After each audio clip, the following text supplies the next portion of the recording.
I'm here with Energy Secretary Chris Wright. We just left the room where the president was delivering his speech here at Davos. One thing that he did there that he came out, maybe surprised a few people, he ruled out using military force to acquire Greenland, something that he spent a good, significant part of his speech on. Is that something that had been discussed and that had been planned? What was your reaction to that? Look, President Trump has been all in on NATO since he arrived. His goal has been to strengthen NATO, get the rest of the countries to increase their defense spending, get them also to follow more common sense energy policies so their economies become stronger and they can reindustrialize. He's all in together in growing NATO stronger. So, of course, there's a little bit of friction on this issue. But no, I'm not surprised at all that he ruled out force. We're all in NATO.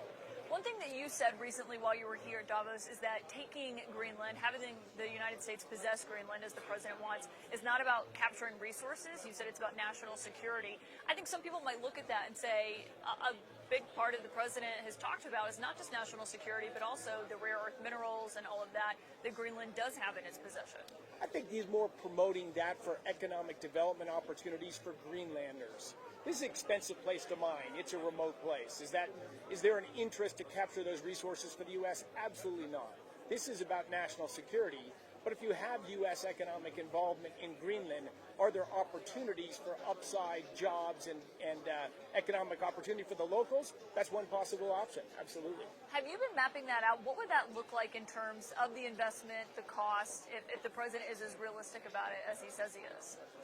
It's, as I say, look, there's a little bit of mining in Greenland. There's been an interest in having mining there, but since it's a remote region, it's just more expensive to do things there.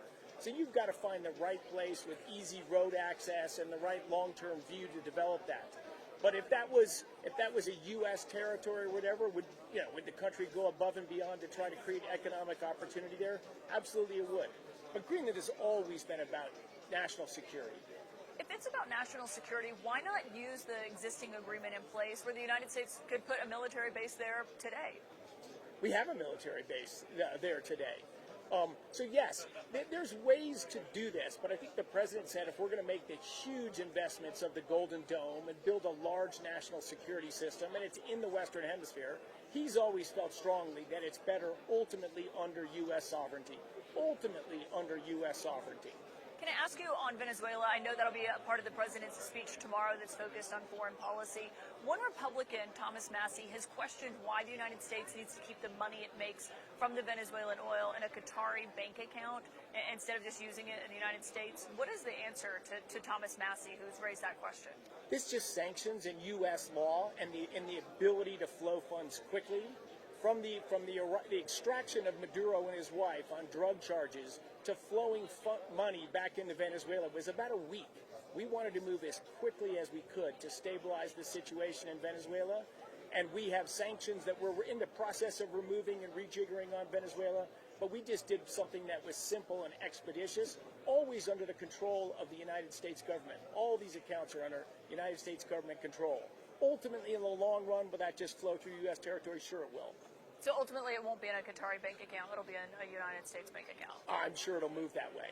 Absolutely. It's just a pragmatic decision. The account's controlled by the U.S. Energy Secretary Chris Wright, thank you for your time. You bet. Thank you for joining us.